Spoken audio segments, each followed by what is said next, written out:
안녕하세요, 청취자 여러분. 오늘 저희가 좀 깊게 파고들 자료, 이거 정말 흥미롭습니다. 네, 그렇죠. 제21대 대선, 이제 깜깜이 기간 딱 들어가기 직전에 나온 마지막 대규모 여론조사인데요.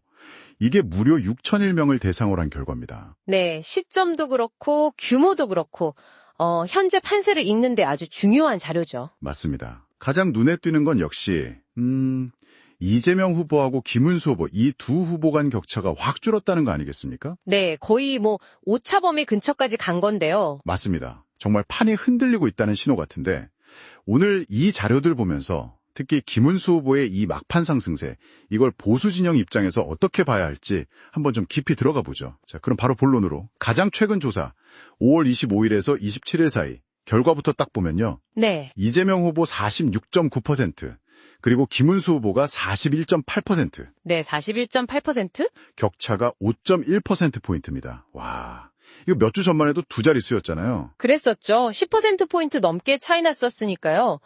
정말 많이 좁혀진 겁니다. 그렇죠. 그리고 이준석 후보 7.9%, 권용국 후보 1.4% 이렇게 나왔고요. 근데 이 숫자 자체보다도 더 중요한 건 역시 추세죠, 추세. 아, 그 흐름. 네, 같은 기간에서 계속 조사를 했는데 1차 때는 10.6%포인트 벌어졌던 게 2차에서 8.8%포인트, 그리고 이번에 딱 5.1%포인트까지. 이야, 꾸준히 좁혀졌네요. 그렇죠. 이건 단순 오차 이런 걸 넘어서서 김문수 후보 쪽으로 뭔가 확실한 바람이 불고 있다. 이렇게 봐야 하는 거죠. 그야말로 정말 극적인 추격전인데, 아니 근데 이 상승 동력, 이게 갑자기 어디서 이렇게 나온 걸까요? 그냥 정책이나 공약, 이걸로는 좀 설명이 안 되는 것 같은데요. 바로 그 부분입니다. 이게 사실은 그 박상병 정치평론가 분석이 상당히 좀 설득력이 있어요. 아, 네네. 이재명 대통령은 안 된다. 이 인식이 보수층 밑바닥에 쫙 깔리면서 그동안 좀 흩어져 있던 보수 지지층들, 흔히 말하는 집토끼들이죠. 그렇죠. 집토끼. 이분들이 이제 위기감을 느끼고 김문수 후보 쪽으로 딱 결집하기 시작했다는 겁니다. 탄핵 이후에 좀 위축됐던 그 에너지가 다시 뭉치는 거죠. 그러니까 반드시 막아야 한다는 어떤 절박함. 네, 바로 그거죠. 그 절박함. 그게 이제 가장 강력한 동력이 되고 있다. 이런 말씀이시군요. 확실히 예전과는 좀 다른 아주 강한 에너지가 느껴지는 것 같기도 합니다. 그렇습니다. 이 기세를 유지하는 게 중요하겠죠, 이제. 그럼 이 에너지가 지옥별 판세로는 어떻게 나타나는지 좀 볼까요? 김문수 후보가 앞서는 곳, 역시 대구 경북. 여기 61.3%대 27.6%니까 압도적이고. 네, 거긴 그렇죠. 부산, 울산, 경남 여기도 47.4%대 41.1%로 앞서는데 제가 주목한 건 역시 서울입니다. 서울이죠. 네. 43.4%대 42.9%. 와, 0.5%포인트 차이.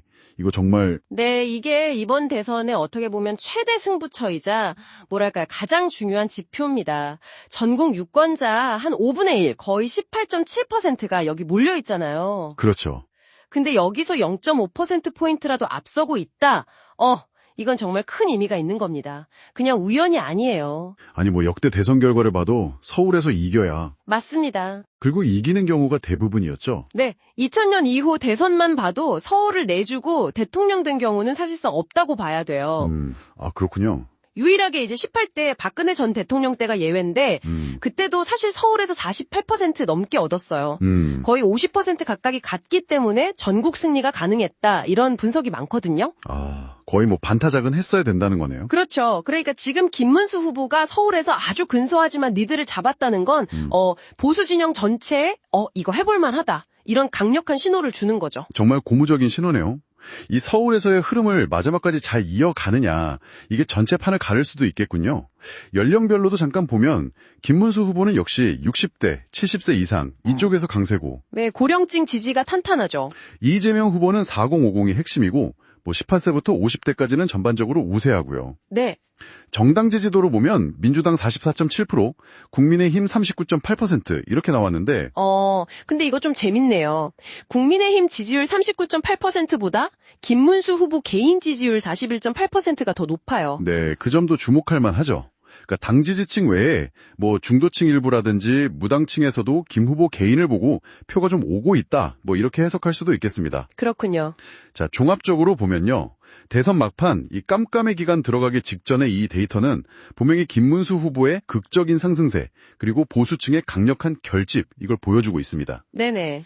특히 최대 승부처인 서울에서 정말 초박빙으로 앞서고 있다는 거 이건 뭐 마지막까지 결과를 알 수 없게 만드는 거죠. 네, 정말 두 자릿수 격차가 5.1%포인트까지 줄어들었다는 거 이게 정말 놀라운 결과인데 남은 기간 동안 이 추세가 계속 갈 수 있을지 네, 그게 관건이죠. 그리고 또 아직 마음 못 정한 분들 있잖아요. 부동층. 이분들이 이 반드시 막아야 한다는 보수의 어떤 에너지에 얼마나 같이 움직여줄지 이게 정말 중요해진 것 같습니다. 결국은 뭐랄까 이재명은 안 된다는 그 보수 유권자들의 절박한 위기감 이게 실제 투표 참여로 얼마나 이어지느냐. 네. 그 에너지의 크기가 임계점을 넘을 수 있느냐 없느냐 거기에 달린 싸움 같아요. 이렇게 보수 진영의 에너지가 막 응축되면서 판이 정말 요동치고 있습니다. 과연 이 막판의 뒷심, 이 에너지가 실제 투표 결과로까지 이어져서 어쩌면 모두의 예상을 뒤엎는 그런 결과를 만들어낼 수도 있을까요? 여러분은 어떻게 생각하시는지 한번 깊이 고민해볼 지점인 것 같습니다. 오늘 저희 분석은 여기까지 하겠습니다.